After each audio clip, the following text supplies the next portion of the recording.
Hello everyone and welcome to episode 7 of our beginner series of remaking Pong in Unreal Engine.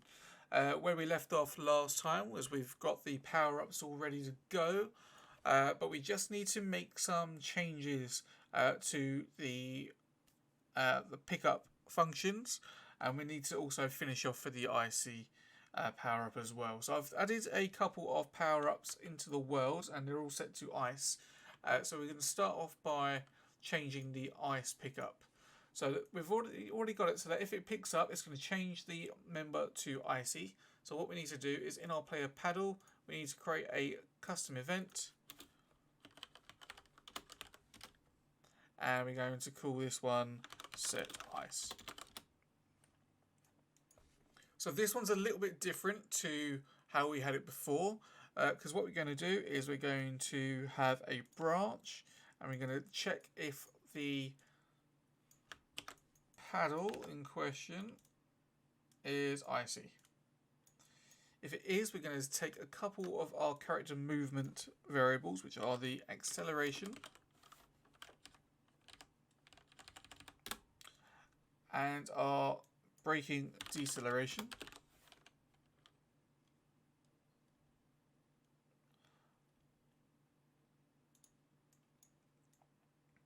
And we're going to set them both to 500 as opposed to our default of 2048. And if icy is off, what we're going to do is we're going to take these exact same variables and we're going to set them back to its default, which is 2048.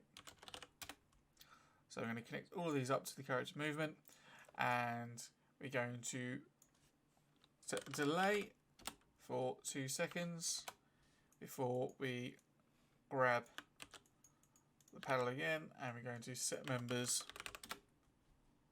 and turn icy off before we call this exact same event again. Compile and save. So it's very similar to this bit at the end, is very similar to how we're going to change our speed pickups.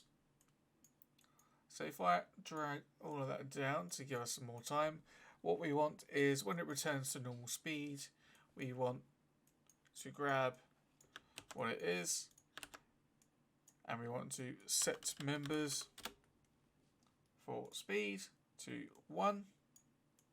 So it's back to normal, and exactly the same thing over here for the size to 1. So now it can reset as it goes. So now we compile and save. If we play and we get icy,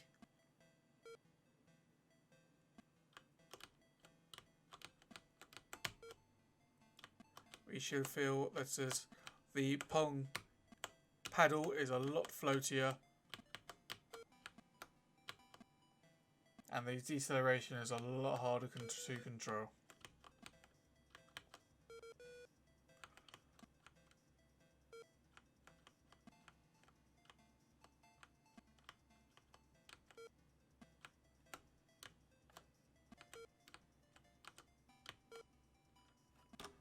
Perfect. Okay, so now on to today's topic of choice, and that is going to be setting a random timer so we can spawn a power-up around the world. And what we're going to want is we're going to spawn a new actor, which will have a volume on it, and we're going to spawn a pickup in any point in that area. So if you go to your content drawer and right click, go up to blueprint class and click actor. We're going to call this pickup spawn BP and open it up. All we're going to use here is we're going to use a box collision, and we're going to create a variable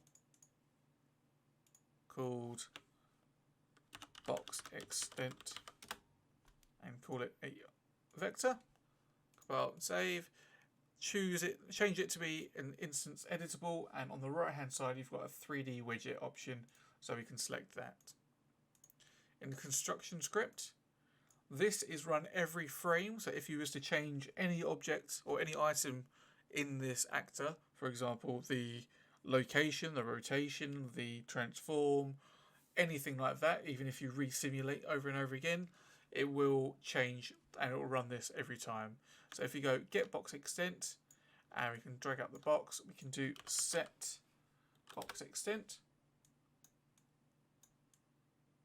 drag it into there, compile and save. So now if we drag the actor into the world, click on the widget, and if we drag this box out now, we can see it actually makes a box. So if we make a box using the widget and move it towards the center, we can go into the event graph and add a new custom event called timer, or called spawn timer, and we want to create a spawn actor from class. Spawn actor from class. Pick up BP. Compile, save, and it's going to throw up an error because we haven't given any of the transform. So we want to make a transform, and for the location we want to drag off the box extent and we want random point in bounding box.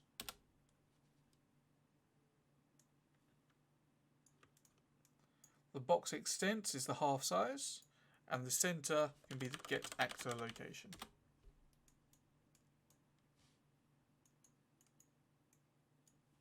Compile, save, and if we set timer by event, and just for an example we'll have 1 second looping. If you drag it into the spawn timer, we should see every second it spawns a new power up.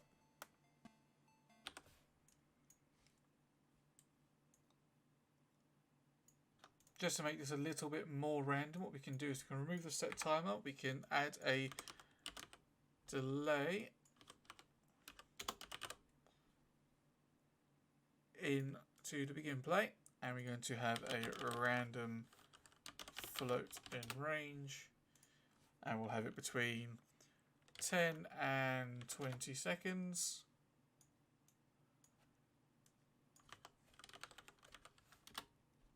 Have it run spawn timer, and at the end of this we can do the same thing.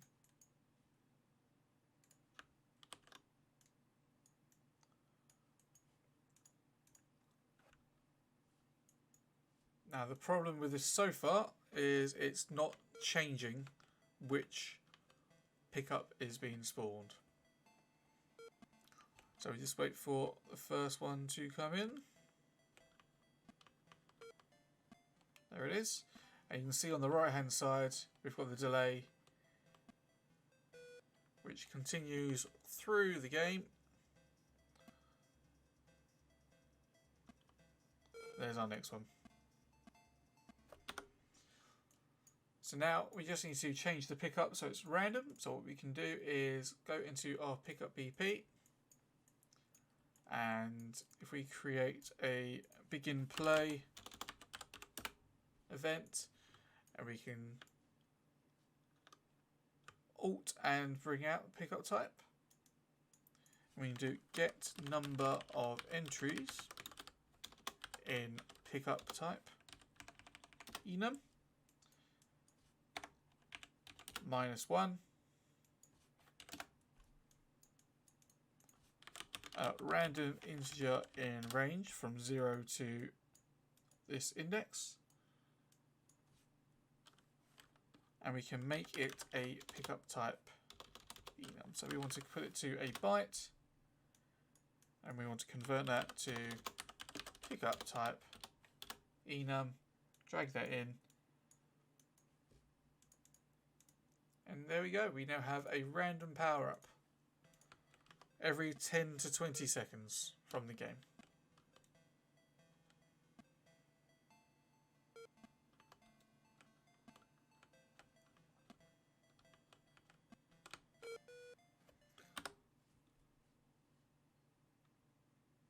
So we still have a couple of bugs which we will work through eventually, but for now that's what we're going to do, and we're going to leave it there. This was a nice quick episode, but from here we're going to do a menu, and we're going to get a winning scenario. After that we're going to look at a game instance, and we're going to get some statistics on there as well, and we shall be very close to finishing the series. So thank you very much, guys.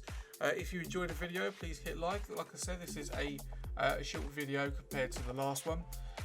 If you do have any other questions you want help with, by all means please join my Discord server. The link is in the description.